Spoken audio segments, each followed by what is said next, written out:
سورة الأعراف. بسم الله الرحمن الرحيم. ألف لام ميم صاد. كتاب أنزل إليك فلا يكن في صدرك حرج منه لتنذر به وذكرى للمؤمنين. اتبعوا ما أنزل إليكم من ربكم ولا تتبعوا من دونه أولياء قليلا ما تذكرون. وكم من قرية أهلكناها فجاءها بأسنا بياتا أو هم قائلون. فما كان دعواهم إذ جاءهم بأسنا إلا أن قالوا إنا كنا ظالمين. فلنسألن الذين أرسل إليهم ولنسألن المرسلين فلنقصن عليهم بعلم وما كنا غائبين.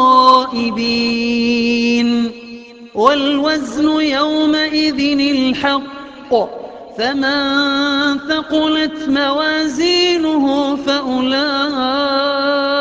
هم المفلحون. ومن خفت موازينه فأولئك الذين خسروا أنفسهم بما كانوا بآياتنا يظلمون. ولقد مكناكم في الأرض وجعلنا لكم فيها معايش قليلا ما تشكرون. ولقد خلقناكم ثم صورناكم ثم قلنا للملائكة اسجدوا لآدم فسجدوا إلا إبليس لم يكن من الساجدين. قال ما منعك ألا تسجد إذ أمرتك؟ قال أنا خير منه خلقتني من نار وخلقته من طين. قال فاهبط منها فما يكون لك أن تتكبر فيها فاخرج إنك من الصاغرين. قال أنظرني إلى يوم يبعثون. قال إنك من المنظرين. قال فبما أغويتني لأقعدن لهم صراطك المستقيم ثم لآتينهم من بين أيديهم ومن خلفهم وعن أيمانهم وعن شمائلهم ولا تجد أكثرهم شاكرين. قال اخرج منها مذءوما مدحورا لمن تبعك منهم لأملأن جهنم منكم أجمعين. ويا آدم اسكن أنت وزوجك الجنة فكلا من حيث شئتما ولا تقربا هذه الشجرة فتكونا من الظالمين. فوسوس لهما الشيطان ليبدي لهما ما وري عنهما من سوآتهما وقال ما نهاكما ربكما عن هذه الشجرة إلا أن تكونا ملكين أو تكونا من الخالدين وقاسمهما إني لكما لمن الناصحين فدلاهما بغرور فلما ذاقا الشجرة بدت لهما سوآتهما وطفقا يخصفان عليهما من ورق الجنة وناداهما ربهما ألم أنهكما عن تلكما الشجرة وأقل لكما إن الشيطان لكما عدو مبين قالا ربنا ظلمنا أنفسنا وإن لم تغفر لنا وترحمنا لنكونن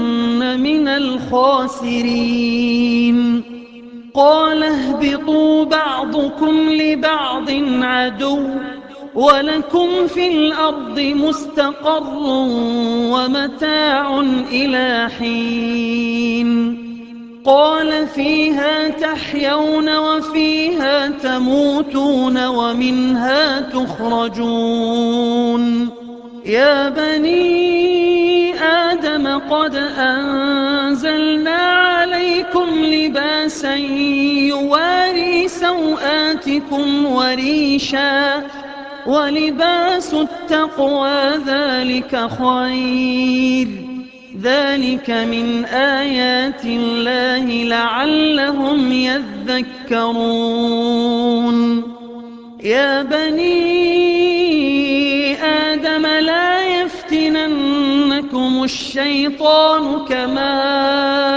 أخرج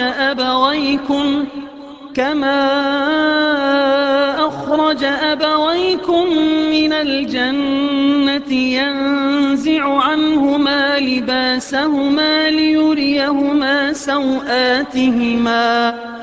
إنه يراكم هو وقبيله من حيث لا ترونهم إنا جعلنا الشياطين أولياء للذين لا يؤمنون وإذا فعلوا فاحشة قالوا وجدنا عليها آباءنا والله أمرنا بها قل إن الله لا يأمر بالفحشاء أتقولون على الله ما لا تعلمون قل أمر ربي بالقسط وأقيموا وجوهكم عند كل مسجد وادعوه مخلصين له الدين كما بدأكم تعودون فريقا هدى وفريقا حق عليهم الضلالة إنهم اتخذوا الشياطين أولياء من دون الله ويحسبون أنهم مهتدون يا بني آدم خذوا زينتكم عند كل مسجد وكلوا واشربوا ولا تسرفوا إنه لا يحب المسرفين قل من حرم زينة الله التي أخرج لعباده والطيبات من الرزق قل هي للذين آمنوا في الحياة الدنيا خالصة يوم القيامة كذلك نفصل الآيات لقوم يعلمون قل إنما حرم ربي الفواحش ما ظهر منها وما بطن والإثم والبغي بغير الحق وأن تشركوا بالله ما لم ينزل به سلطانا وأن تقولوا على الله ما لا تعلمون ولكل أمة أجل فإذا جاء أجلهم لا يستأخرون ساعة ولا يستقدمون يا بني آدم إما يأتينكم رسل منكم يقصون عليكم آياتي فمن اتقى وأصلح فلا خوف عليهم ولا هم يحزنون والذين كذبوا بآياتنا واستكبروا عنها أولئك أصحاب النار هم فيها خالدون فمن أظلم ممن افترى على الله كذبا أو كذب بآياته أولئك ينالهم نصيبهم من الكتاب حتى إذا جاءتهم رسلنا يتوفونهم قالوا أين ما كنتم تدعون من دون الله قالوا ضلوا عنا وشهدوا على أنفسهم أنهم كانوا كافرين قال ادخلوا في قد خلت من قبلكم من الجن والإنس في النار كلما دخلت أمة لعنت أختها حتى إذا اداركوا فيها جميعا قالت أخراهم لأولاهم ربنا هؤلاء أضلونا فآتهم عذابا ضعفا من النار قال لكل ضعف ولكن لا تعلمون وقالت أولاهم لأخراهم فما كان لكم علينا من فضل فذوقوا العذاب بما كنتم تكسبون إن الذين كذبوا بآياتنا واستكبروا عنها لا تفتح لهم أبواب السماء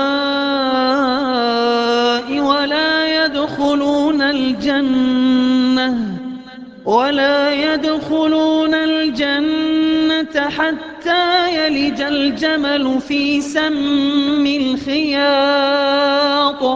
وكذلك نجزي المجرمين لهم من جهنم مهاد ومن فوقهم غواش وكذلك نجزي الظالمين والذين آمنوا وعملوا الصالحات لا نكلف نفسا إلا وسعها أولئك أصحاب الجنة هم فيها خالدون ونزعنا ما في صدورهم من غل تجري من تحتهم الأنهار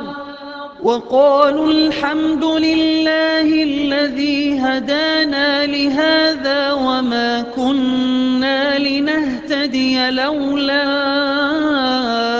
أن هدانا الله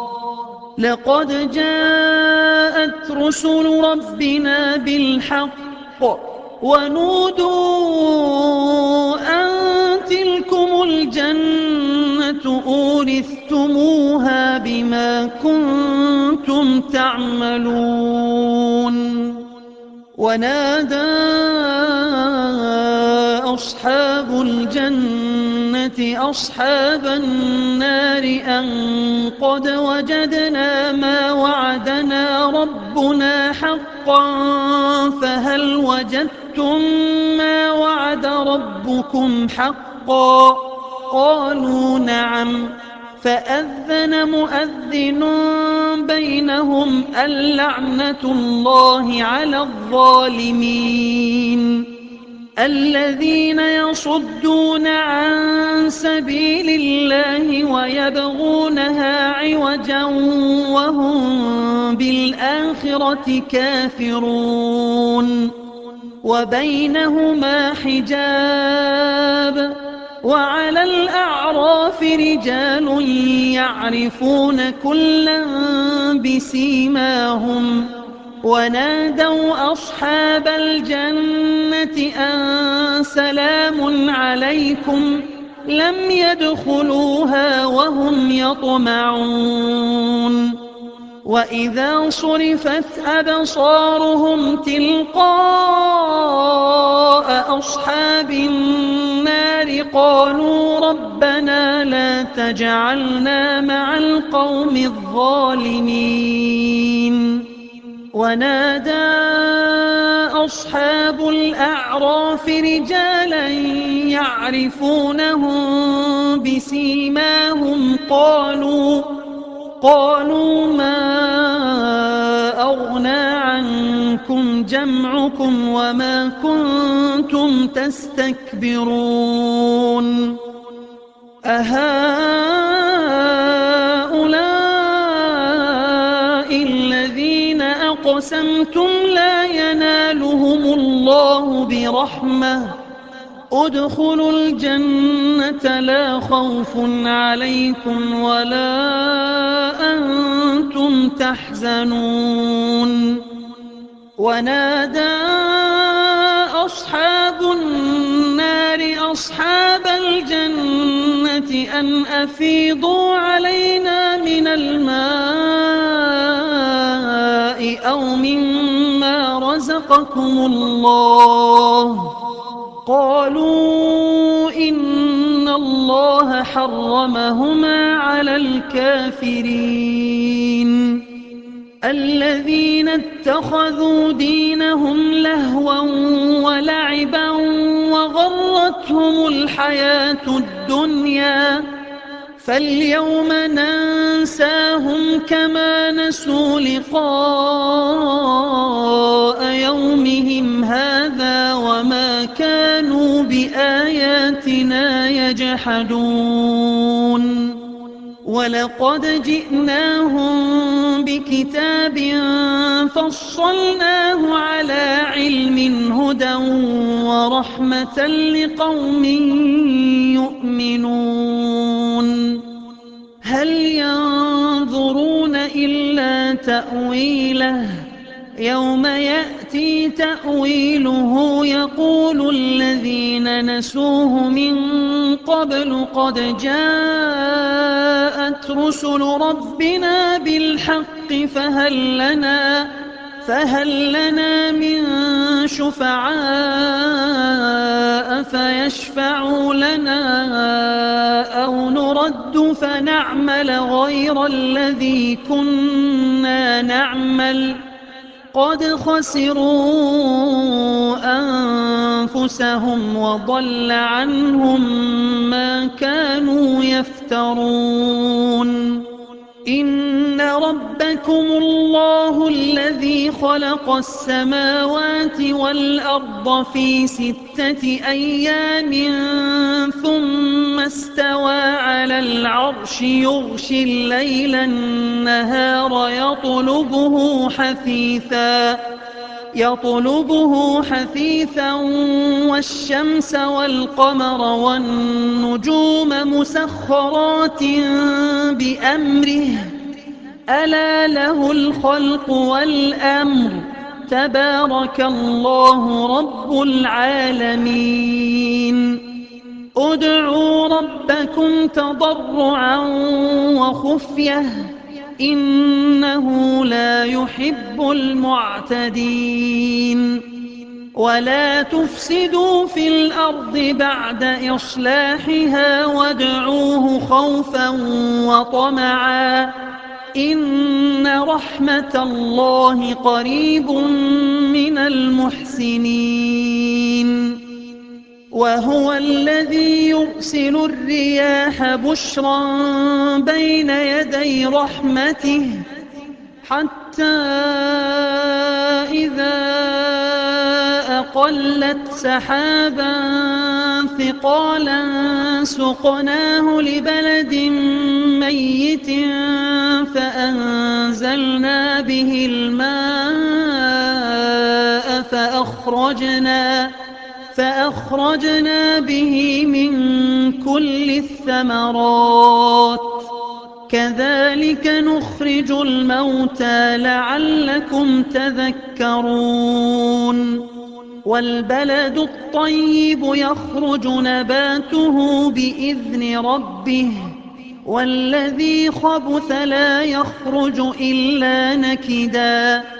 كذلك نصرف الآيات لقوم يشكرون لقد أرسلنا نوحا إلى قومه فقال يا قوم اعبدوا الله ما لكم من إله غيره إني أخاف عليكم عذاب يوم عظيم قال الملأ من قومه إنا لنراك في ضلال مبين قال يا قوم ليس بي ضلالة ولكني رسول من رب العالمين أبلغكم رسالات ربي وأنصح لكم وأعلم من الله ما لا تعلمون أوعجبتم أن جاءكم ذكر من ربكم على رجل منكم لينذركم ولتتقوا ولعلكم ترحمون فكذبوه فأنجيناه والذين معه في الفلك وأغرقنا الذين كذبوا بآياتنا إنهم كانوا قوما عمين وإلى عاد أخاهم هودا قال يا قوم اعبدوا الله ما لكم من إله غيره أفلا تتقون قال الملأ الذين كفروا من قومه إنا لنراك في سفاهة وإنا لنظنك من الكاذبين قال يا قوم ليس بي سفاهة ولكني رسول من رب العالمين أبلغكم رسالات ربي وأنا لكم ناصح أمين أوعجبتم أن جاءكم ذكر من ربكم على رجل منكم واذكروا إذ جعلكم خلفاء من بعد قوم نوح وزادكم في الخلق بسطة فاذكروا آلاء الله لعلكم تفلحون قالوا أجئتنا لنعبد الله وحده ونذر ما كان يعبد آباؤنا فأتنا بما تعدنا إن كنت من الصادقين قال قد وقع عليكم من ربكم رجس وغضب أتجادلونني في أسماء سميتموها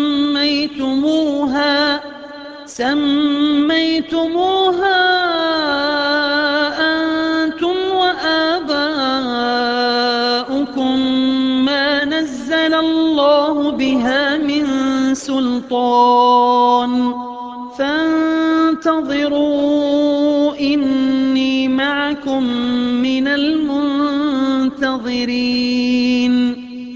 فأنجيناه والذين معه برحمة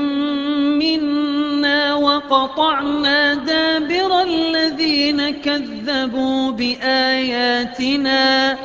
وما كانوا مؤمنين وإلى ثمود أخاهم صالحا قال يا قوم اعبدوا الله ما لكم من إله غيره قد جاءتكم بينة من ربكم هذه ناقة الله لكم آية فذروها تأكل في أرض الله ولا تمسوها بسوء فيأخذكم عذاب أليم واذكروا إذ جعلكم خلفاء من بعد عاد وبوأكم في الأرض تتخذون من سهولها قصورا وتنحتون الجبال بيوتا فاذكروا آلاء الله ولا تعثوا في الأرض مفسدين قال الملأ الذين استكبروا من قومه للذين استضعفوا لمن آمن منهم أتعلمون أن صالحا مرسل من ربه قالوا إنا بما أرسل به مؤمنون قال الذين استكبروا إنا بالذي آمنتم به كافرون فعقروا الناقة وعتوا عن أمر ربهم وقالوا يا صالح ائتنا بما تعدنا إن كنت من المرسلين فأخذتهم الرجفة فأصبحوا في دارهم جاثمين فتولى عنهم وقال يا قوم لقد أبلغتكم رسالة ربي ونصحت لكم ولكن لا تحبون الناصحين ولوطا إذ قال لقومه أتأتون الفاحشة ما سبقكم بها من أحد من العالمين إنكم لتأتون الرجال شهوة من دون النساء بل أنتم قوم مسرفون وما كان جواب قومه إلا أن قالوا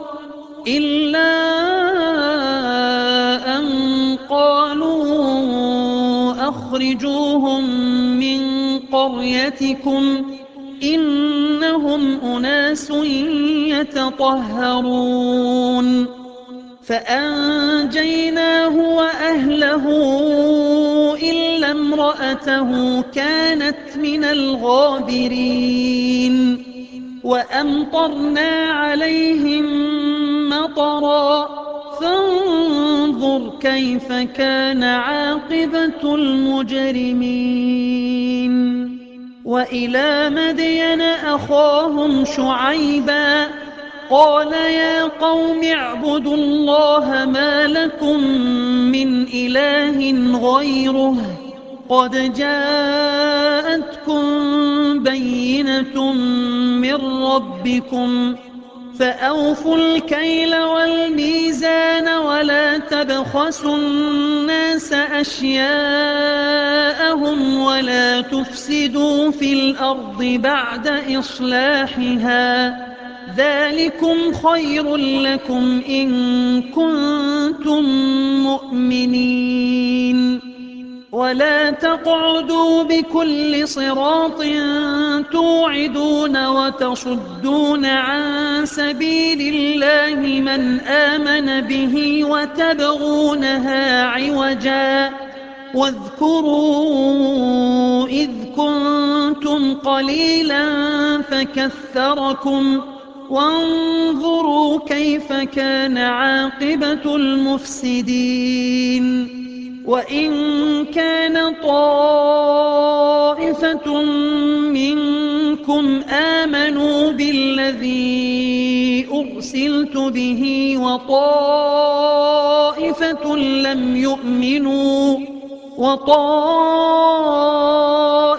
لم يؤمنوا فاصبروا حتى يحكم الله بيننا وهو خير الحاكمين قال الملأ الذين استكبروا من قومه لنخرجنك يا شعيب والذين آمنوا معك من قريتنا أو لتعودن في ملتنا قال أولو كنا كارهين قد افترينا على الله كذبا إن عدنا في ملتكم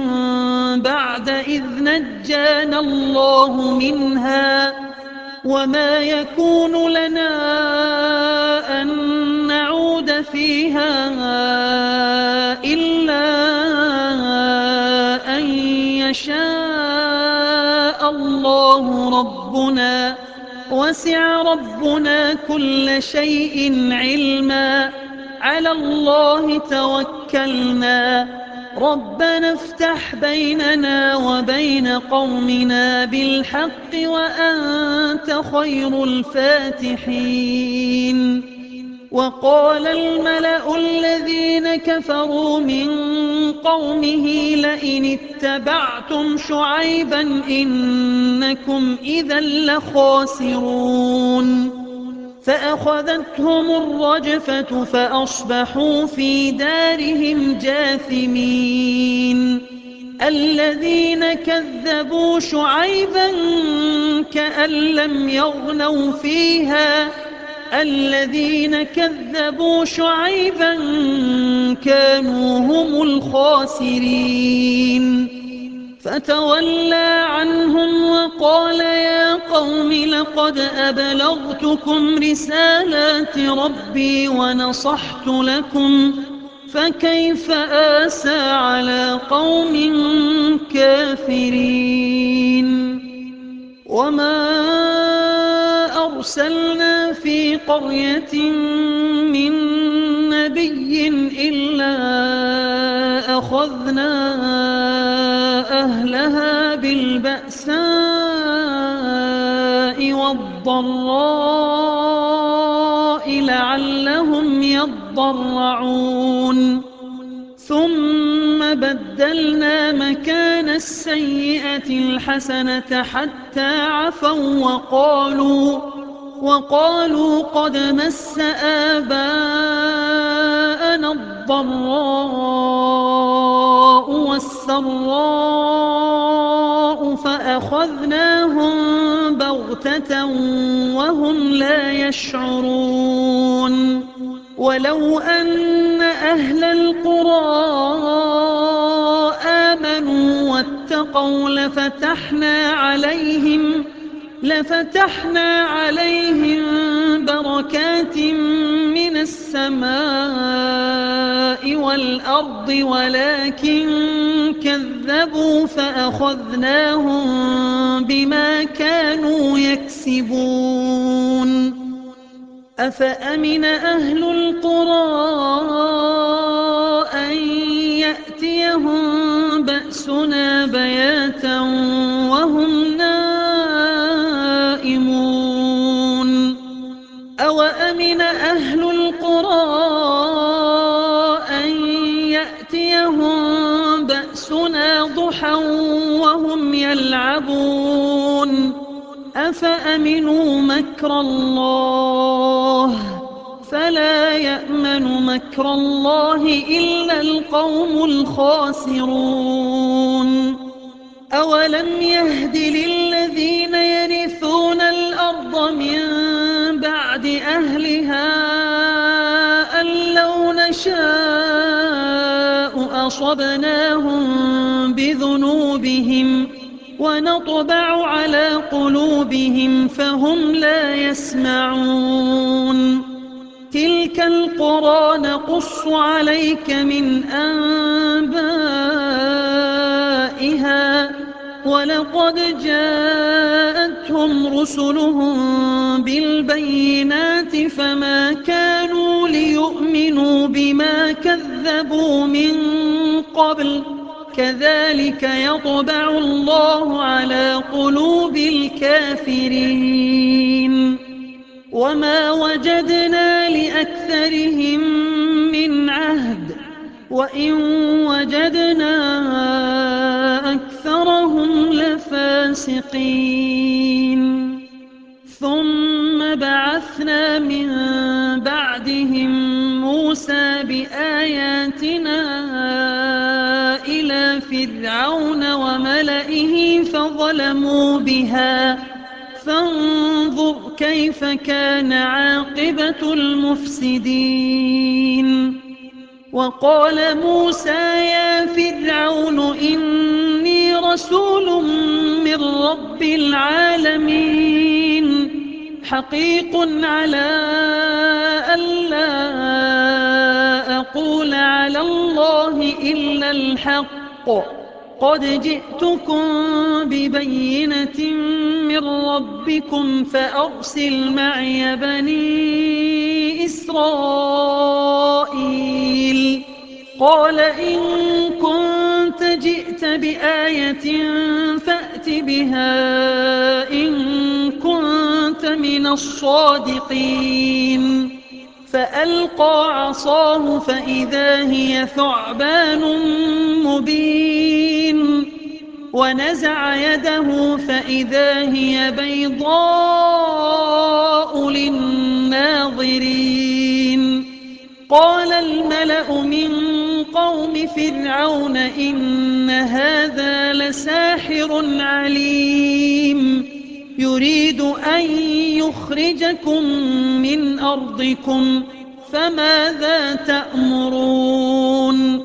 قالوا أرجه وأخاه وأرسل في المدائن حاشرين يأتوك بكل ساحر عليم وجاء السحرة فرعون قالوا إن لنا لأجرا إن كنا نحن الغالبين قال نعم وإنكم لمن المقربين قالوا يا موسى موسى إما أن تلقي وإما أن نكون نحن الملقين قال ألقوا فلما ألقوا سحروا أعين الناس واسترهبوهم وجاءوا بسحر عظيم وأوحينا إلى موسى أن ألق عصاك فإذا هي تلقف ما يأفكون فوقع الحق وبطل ما كانوا يعملون فغلبوا هنالك وانقلبوا صاغرين وألقي السحرة ساجدين قالوا آمنا برب العالمين رب موسى وهارون قال فرعون آمنتم به قبل أن آذن لكم إن هذا لمكر مكرتموه في المدينة لتخرجوا منها أهلها فسوف تعلمون لأقطعن أيديكم وأرجلكم من خلاف ثم لأصلبنكم أجمعين قالوا إنا إلى ربنا منقلبون وما تنقم منا إلا أن آمنا بآيات ربنا لما جاءتنا ربنا أفرغ علينا صبرا وتوفنا مسلمين وقال الملأ من قوم فرعون أتذر موسى وقومه ليفسدوا في الأرض ويذرك وآلهتك قال سنقتل أبناءهم ونستحيي نساءهم وإنا فوقهم قاهرون قال موسى لقومه استعينوا بالله واصبروا إن الأرض لله يورثها من يشاء من عباده والعاقبة للمتقين قالوا أوذينا من قبل أن تأتينا ومن بعد ما جئتنا قال عسى ربكم أن يهلك عدوكم ويستخلفكم في الأرض فينظر كيف تعملون ولقد أخذنا آل فرعون بالسنين ونقص من الثمرات لعلهم يذكرون فإذا جاءتهم الحسنة قالوا لنا هذه وإن تصبهم سيئة يطيروا بموسى ومن معه ألا إنما طائرهم عند الله ولكن أكثرهم لا يعلمون وقالوا مهما تأتنا به من آية لتسحرنا بها فما نحن لك بمؤمنين فأرسلنا عليهم الطوفان والجراد والقمل والضفادع والدم آيات مفصلات فاستكبروا وكانوا قوما مجرمين ولما وقع عليهم الرجز قالوا يا موسى ادع لنا ربك بما عهد عندك لئن كشفت عنا الرجز لنؤمنن لك ولنرسلن معك بني إسرائيل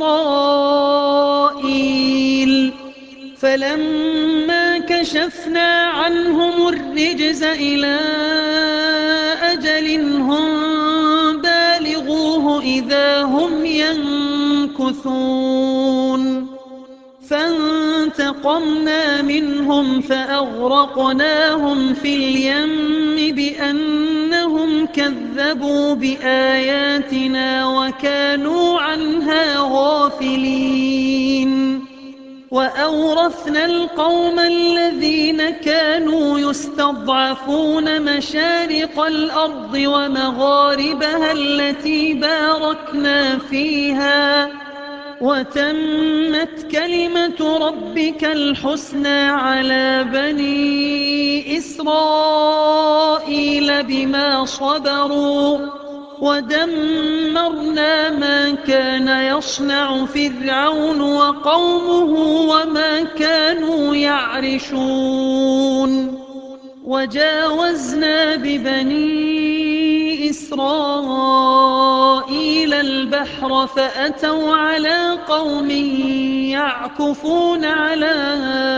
أصنام لهم قالوا يا موسى اجعل لنا إلها كما لهم آلهة قال إنكم قوم تجهلون إن هؤلاء متبر ما هم فيه وباطل ما كانوا يعملون قال أغير الله أبغيكم إلها وهو فضلكم على العالمين وإذ أنجيناكم من آل فرعون يسومونكم سوء العذاب يقتلون أبناءكم ويستحيون نساءكم وفي ذلكم بلاء من ربكم عظيم وواعدنا موسى 30 ليلة وأتممناها ب10 فتم ميقات ربه 40 ليلة وقال موسى لأخيه هارون اخلفني في قومي وأصلح ولا تتبع سبيل المفسدين ولما جاء موسى لميقاتنا وكلمه ربه قال رب أرني أنظر إليك قال لن تراني ولكن انظر إلى الجبل فإن استقر مكانه فسوف تراني فلما تجلى ربه للجبل جعله دكا وخر موسى صعقا فلما أفاق قال سبحانك تبت إليك وأنا أول المؤمنين قال يا موسى إني اصطفيتك على الناس برسالاتي وبكلامي فخذ ما آتيتك وكن من الشاكرين وكتبنا له في الألواح من كل شيء موعظة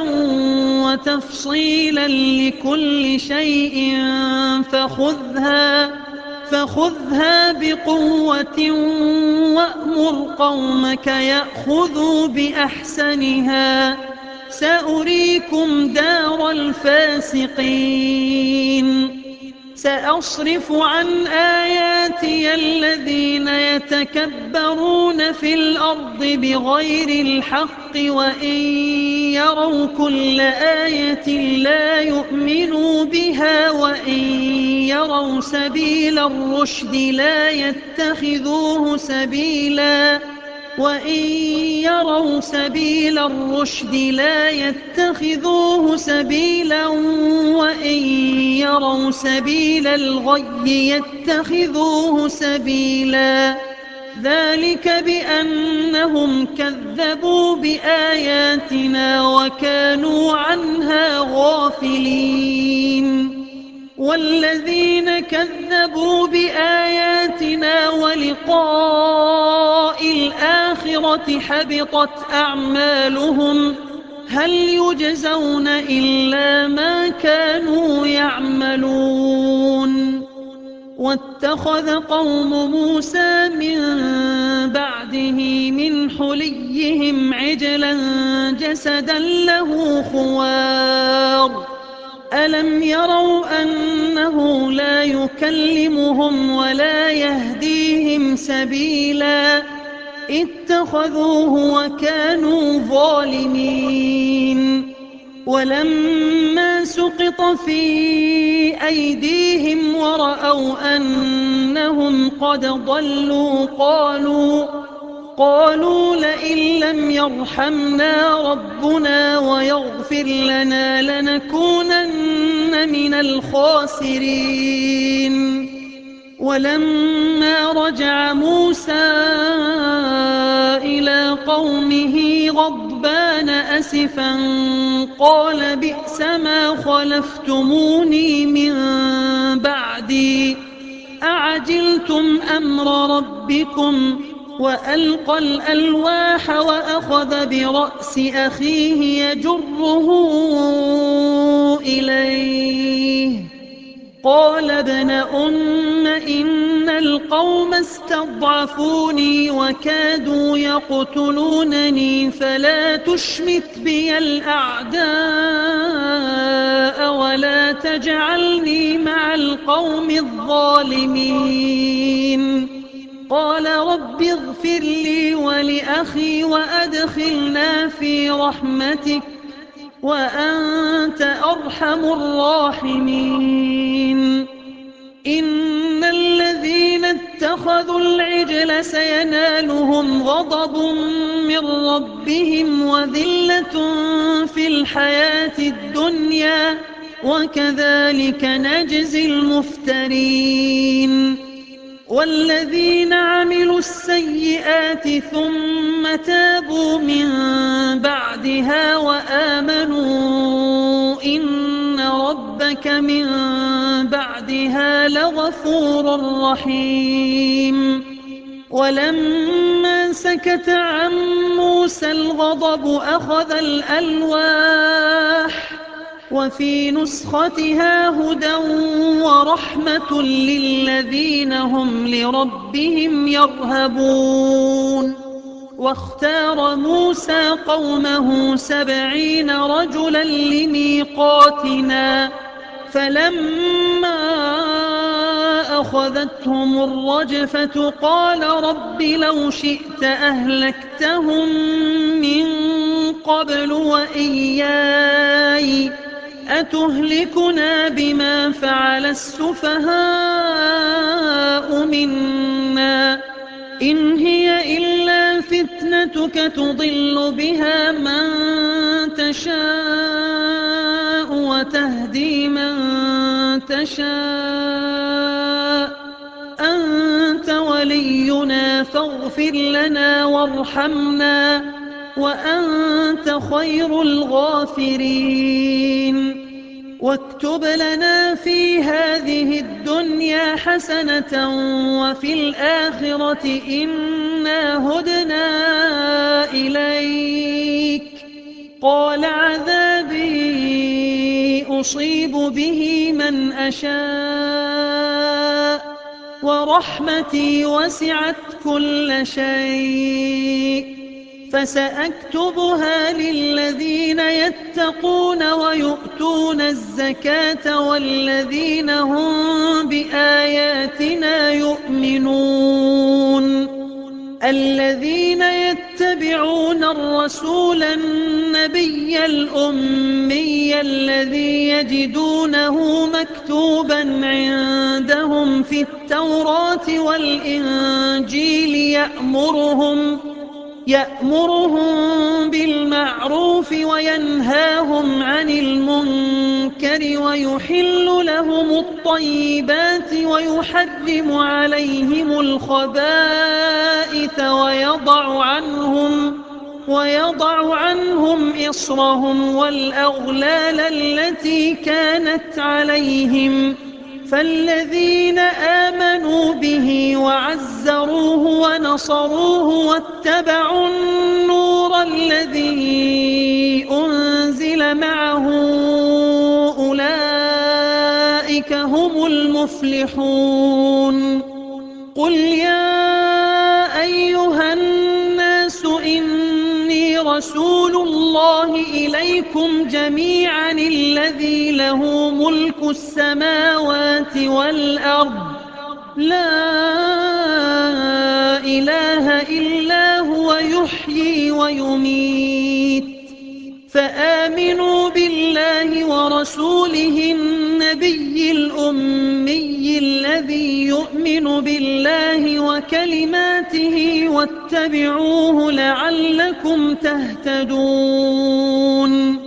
ومن قوم موسى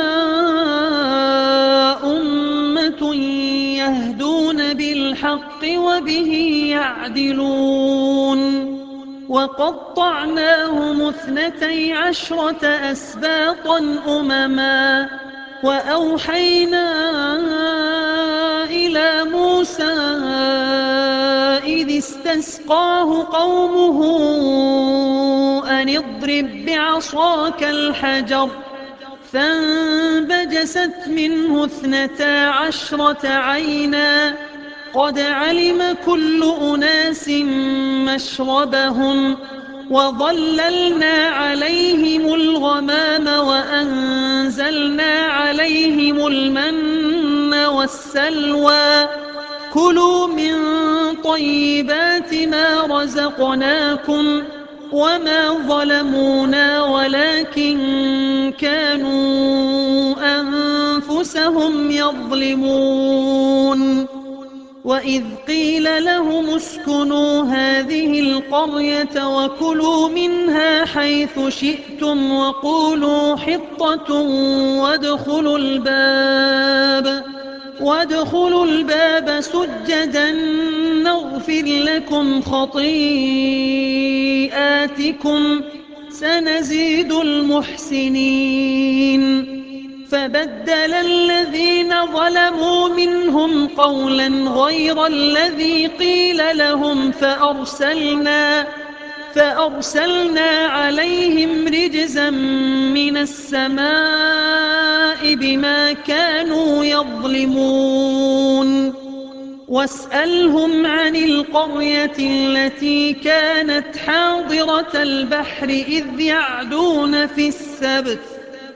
يعدون في السبت إذ تأتيهم حيتانهم يوم سبتهم شرعا ويوم لا يسبتون لا تأتيهم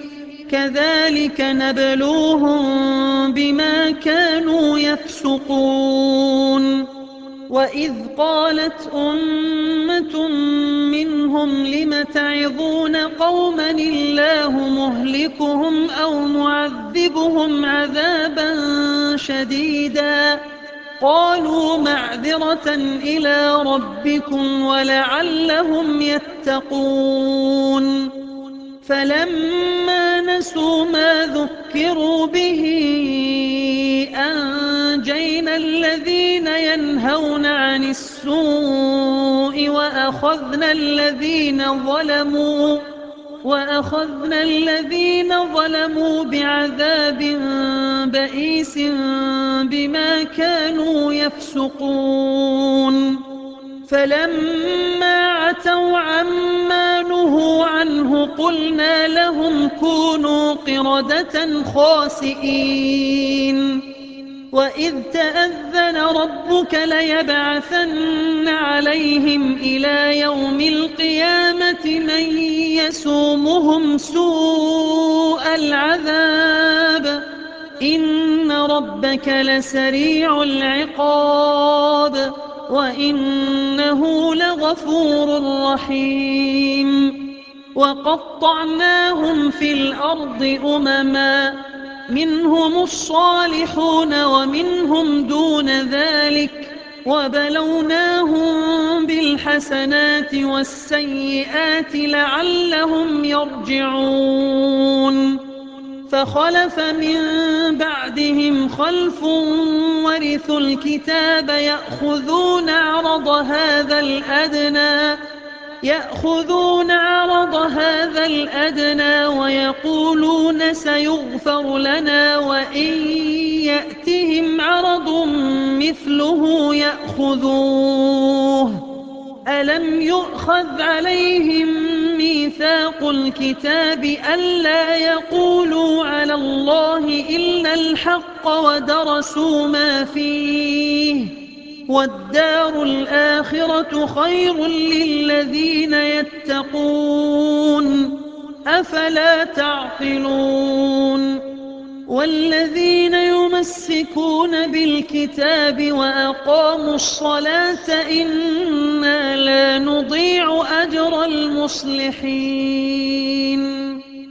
وإذ نتقنا الجبل فوقهم كأنه ظلة وظنوا أنه واقع بهم خذوا ما آتيناكم بقوة واذكروا ما فيه لعلكم تتقون وإذ أخذ ربك من بني آدم من ظهورهم ذريتهم وأشهدهم على أنفسهم ألست بربكم قالوا بلى شهدنا أن تقولوا يوم القيامة إنا كنا عن هذا غافلين أو تقولوا إنما أشرك آباؤنا من قبل وكنا ذرية من بعدهم أفتهلكنا بما فعل المبطلون وكذلك نفصل الآيات ولعلهم يرجعون واتل عليهم نبأ الذي آتيناه آياتنا فانسلخ منها فأتبعه الشيطان فكان من الغاوين ولو شئنا لرفعناه بها ولكنه أخلد إلى الأرض واتبع هواه فمثله كمثل الكلب إن تحمل عليه يلهث أو تتركه يلهث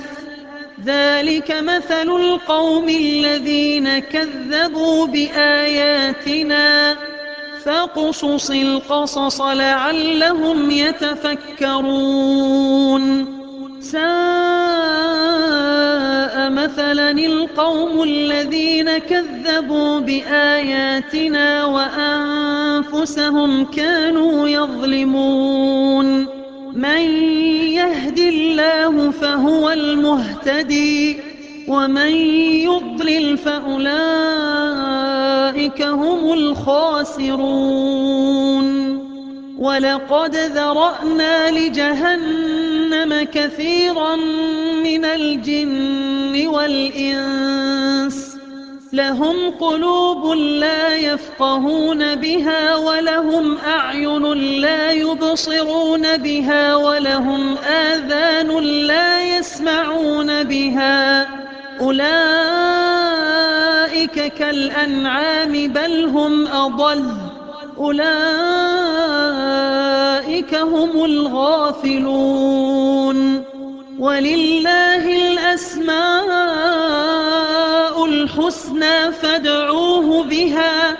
وذروا الذين يلحدون في أسمائه سيجزون ما كانوا يعملون. وممن خلقنا أمة يهدون بالحق وبه يعدلون. والذين كذبوا بآياتنا سنستدرجهم من حيث لا يعلمون وأملي لهم إن كيدي متين. أولم يتفكروا ما بصاحبهم من جنة إن هو إلا نذير مبين. أولم ينظروا في ملكوت السماوات والأرض وما خلق الله من شيء وأن عسى أن يكون قد اقترب أجلهم فبأي حديث بعده يؤمنون. من يضلل الله فلا هادي له ويذرهم في طغيانهم يعمهون. يسألونك عن الساعة أيان مرساها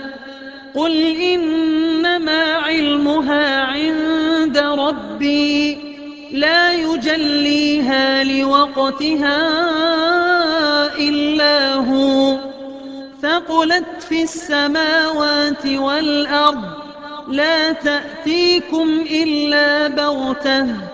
يسألونك كأنك حفي عنها قل إنما علمها عند الله ولكن أكثر الناس لا يعلمون. قل لا أملك لنفسي نفعا ولا ضرا إلا ما شاء الله ولو كنت أعلم الغيب لاستكثرت من الخير وما مسني السوء إن أنا إلا نذير وبشير لقوم يؤمنون. هو الذي خلقكم من نفس واحدة وجعل منها زوجها ليسكن إليها فلما تغشاها حملت حملا خفيفا فمرت به فلما أثقلت دعوا الله ربهما لئن آتيتنا صالحا لنكونن من الشاكرين فلما آتاهما صالحا جعلا له شركاء فيما آتاهما فتعالى الله عما يشركون. أيشركون ما لا يخلق شيئا وهم يخلقون ولا يستطيعون لهم نصرا ولا أنفسهم ينصرون. وإن تدعوهم إلى الهدى لا يتبعوكم سواء عليكم أدعوتموهم أم أنتم صامتون. إن الذين تدعون من دون الله عباد أمثالكم فادعوهم فليستجيبوا لكم إن كنتم صادقين. ألهم أرجل يمشون بها أم لهم أيد يبطشون بها أم لهم أعين يبصرون بها أم لهم آذان يسمعون بها قل ادعوا شركاءكم ثم كيدون فلا تنظرون إن وليي الله الذي نزل الكتاب وهو يتولى الصالحين والذين تدعون من دونه لا يستطيعون نصركم ولا أنفسهم ينصرون وإن تدعوهم إلى الهدى لا يسمعوا وتراهم ينظرون إليك وهم لا يبصرون خذ العفو وأمر بالعرف وأعرض عن الجاهلين وإما ينزغنك من الشيطان نزغ فاستعذ بالله إنه سميع عليم إن الذين اتقوا إذا مسهم طائف من الشيطان تذكروا فإذا هم